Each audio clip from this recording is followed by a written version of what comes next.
Hey guys, thank you so much for returning to another episode of the Rehab Your Life Lunch and Learn series.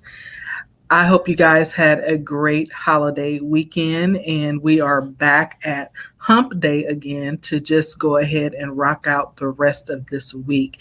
So I wish you guys a good rest of your week. Today, we are going to be talking about how to identify, address, and prevent medical trauma. And last week, we talked a little bit about medical trauma, and I gave you the definition, but I'm also going to give you the definition again today. We're going to talk about ways that you can identify whether or not you are experiencing it. If there's also some ways that you can address it with your medical team, and most importantly, things that you can do to try to prevent medical trauma. So, I always like to start with who am I? I am the founder and executive director of Rehab Your Life Incorporated. It is a nonprofit organization that helps women to regain control of their lives after a major medical diagnosis.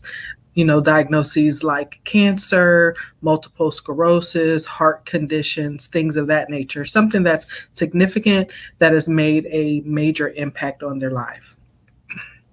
My background is that I have a bachelor's of science in workforce education, training, and development. I have a master's of science in rehabilitation counseling, and I'm also certified as a rehabilitation counselor as well as a community health worker. And I am also a two-time cancer survivor, as well as COVID survivor, and just a host of life experiences that I bring to the table to be able to help other women to be able to regain control of their lives after a major medical diagnosis as well. So let's talk about the definition of medical trauma. So this is trauma that has been experienced as the result of medical procedures, illnesses, and hospital stays that can have lasting effects. And those who experience medical trauma can develop clinically significant reactions, such as post traumatic stress disorder, anxiety, depression, complicated grief, and somatic complaints. And in addition to this, they can also experience clinical disorders where it's secondary crises that include developmental issues, physical, existential, relational, occupational, spiritual, and of self. And that can lead people to seek counseling for ongoing support, growth, and healing. So I know that that was a really long definition, but basically, when you've gone through a life altering medical situation and you're going through all different types of procedures and illnesses and you're in and out of the hospital, it really does have an effect on you, and it can affect you in a variety of ways, which I just listed. But the thing about what we do with Rehab Your Life is we're trying to educate people about medical trauma and then be able to offer them some tools and resources to be able to manage that and eventually get to a point where they feel like they have control over their lives, and then they can help to prevent themselves from experiencing additional traumas in this arena. And so, how would you know if you've experienced medical trauma? Many people have experienced it, but don't have the language for what they have experienced. So, for instance, if you have been given a medical diagnosis of something like cancer, diabetes, multiple sclerosis, and others, just hearing certain diagnoses immediately cause fear to set in, or questions around what type of lifestyle will you be able to have moving forward, things of that nature. You are subjected to a lot of blood work that needs to be done. There's people who have a fear of needles, whether they can't find the vein, or even if you've gone through the procedure where you have a port, it's like almost like crazy. Every time you go for blood work, they want to access your port. No, I don't want you to access the port. It was very stressful just getting the port. So, those types of things can arise in reference to just going for simple blood work. and CT scans.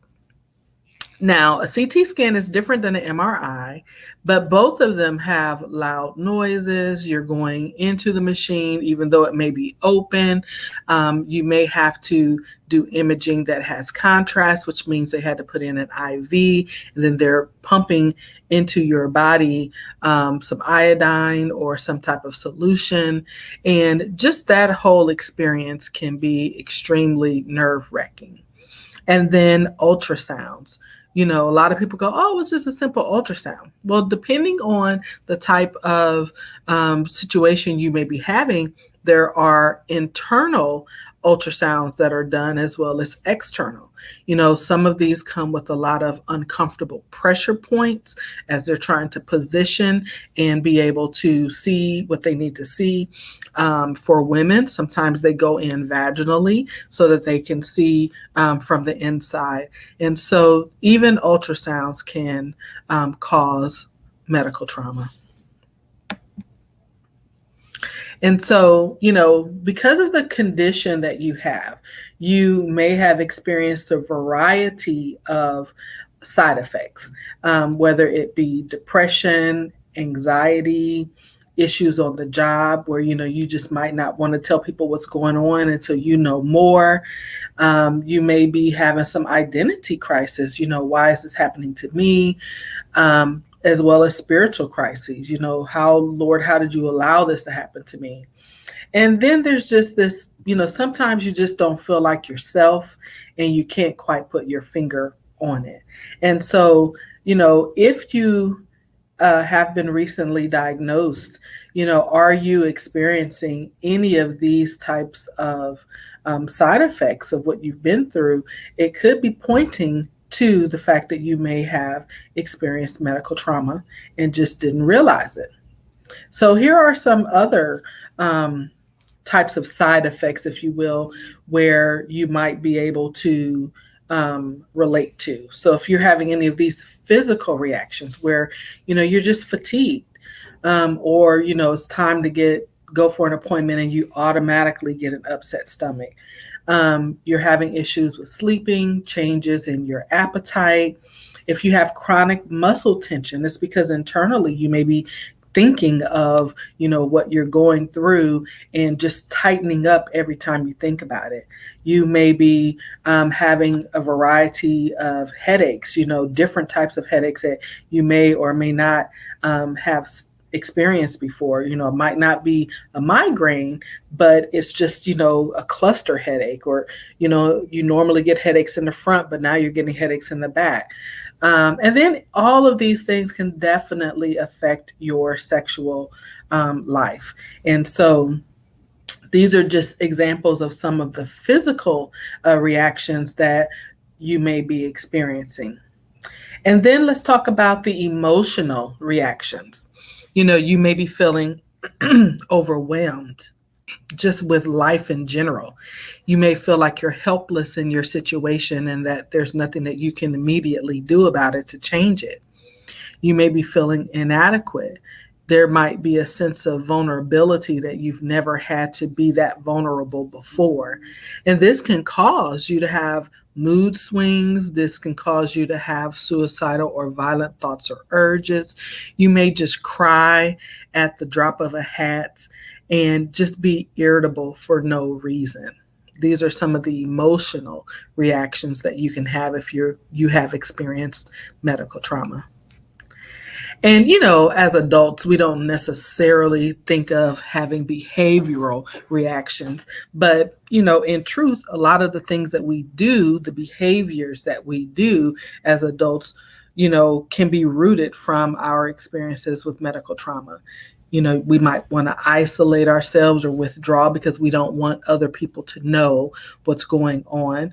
There might be a sense of restlessness where we just can't sit down, we can't sit still, we're always moving. Changes in our alcohol or drug consumption.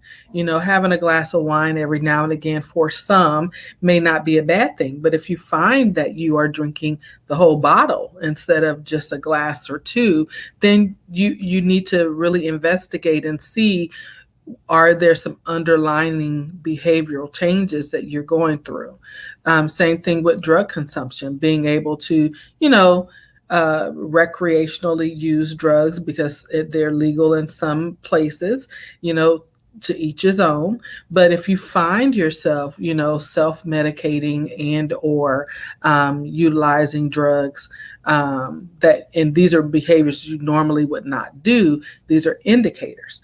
As well as changes in your relationships with others, personally and professionally. You may isolate yourself from family and friends and coworkers because you have these things going on and you don't want to tell anyone. And so these are just some ways that you can identify whether or not you are experiencing medical trauma. And then we also want to talk about cognitive reactions.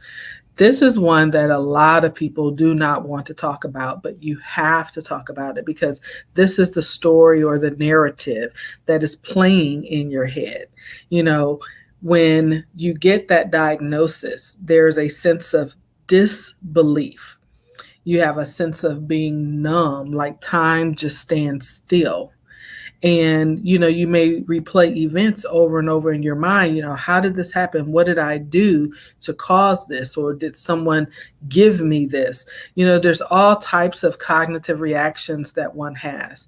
And then because of the treatments that you may have experienced, you may have decreased concentration, confusion, or impaired memory. You may have difficulty making decisions or solving problems. You may even start to experience some distressing dreams or fantasies. And so you have to be extremely mindful of what is going on in your mind and in your thought life. And talk to someone. Don't just think that you have to go through things by yourself. So now let's talk about how you can address medical trauma. And so each person is different. Each experience is different. But the first thing that you have to do is be honest with yourself, your medical team, your family, and friends that you trust. Because it is normal to feel these things based on what you've been through, but you do not have to suffer in silence and you do not have to stay stuck. Please talk to someone. Even if it's just a little blurb about how you feel, it will allow you to take that off of your shoulders from having to hold it in and think that you can't tell anyone. And, it's just a season that you find yourself in. Things will get better. Now, the first thing you have to do is, like I said, be honest with yourself, but also your medical team. Talk to your doctors and nurses about your experiences. If you have the 90-day planner, we have in there a section where you can list the medications that you're supposed to be taking, as well as the symptoms, and you can track those. And so write down how you feel so that you can clearly describe what you felt was traumatic, and ask about ways to prepare yourself before your next appointment. So for instance, if you are taking a certain medication and it's causing burning in your mouth, write down that that was a symptom or a side effect from taking that medication. And then talk to your doctor, let them know what you are experiencing and that you need to take another medication. Or let's say you go in for a procedure every 90 days, but the procedure is extremely uncomfortable. You barely make it through it. What can you do to kind of pregame yourself? What can you do? Is it if you can take some pain medication beforehand, if they can add some numbing cream beforehand? There's a lot of different things that if you open your mouth and ask, that they may be able to do prior to.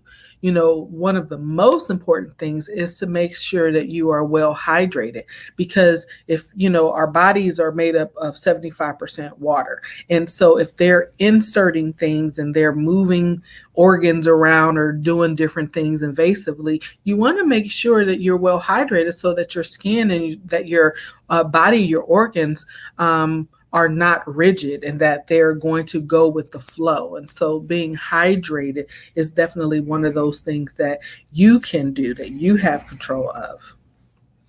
And so preventing medical trauma. Again, there are conversations that can be had with your medical team to identify pre-game ways that you can prepare for procedures.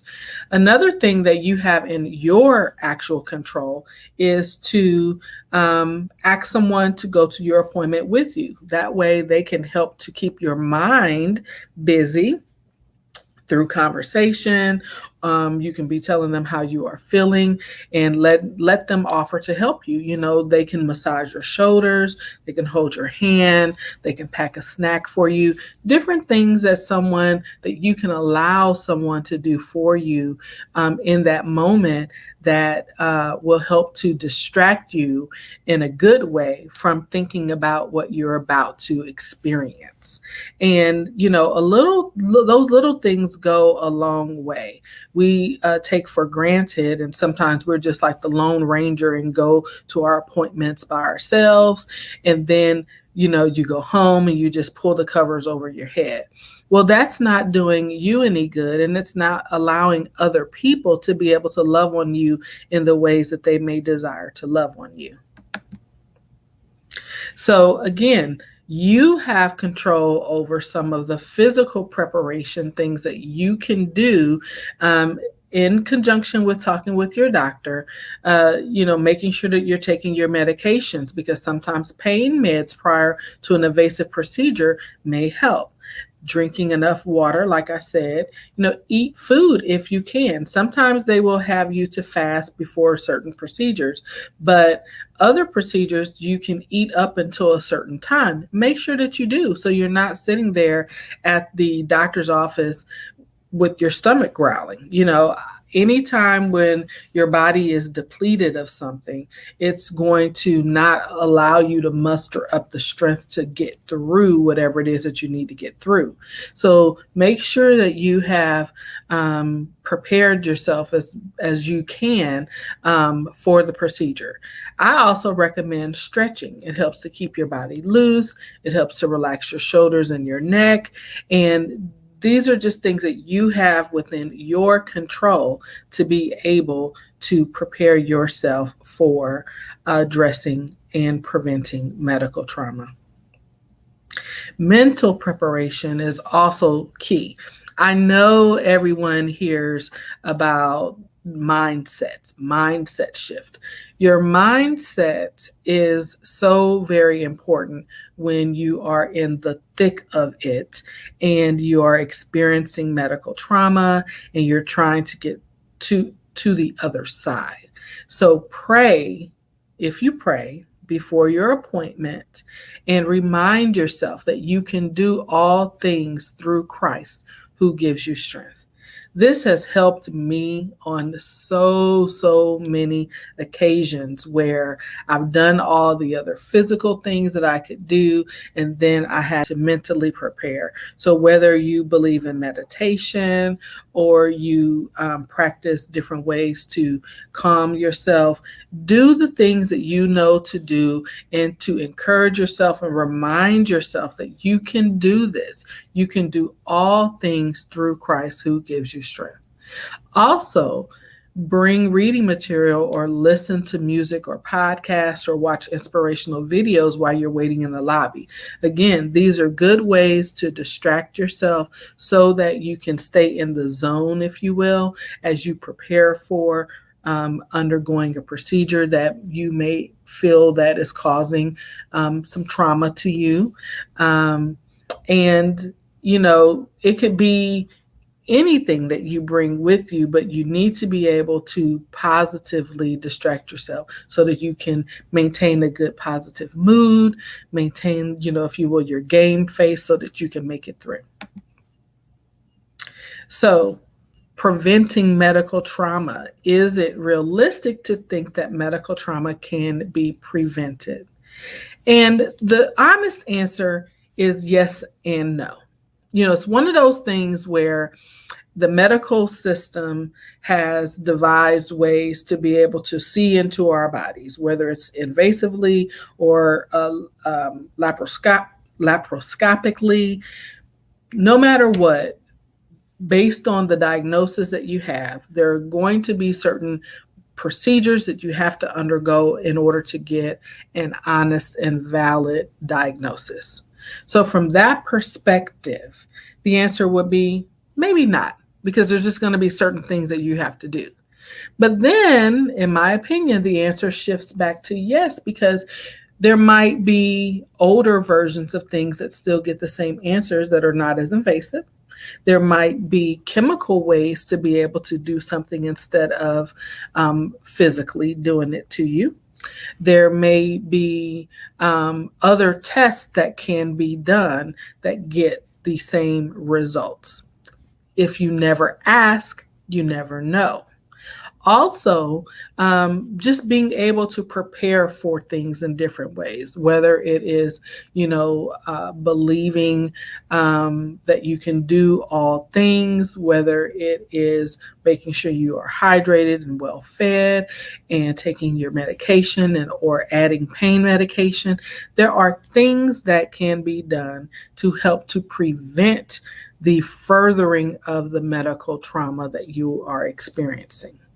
But working with someone like myself as a rehab counselor is a vital part of you gaining knowledge on what is available and what and how you can ask for the support that you need. So yes and no, it is possible and realistic to think that you can prevent medical trauma.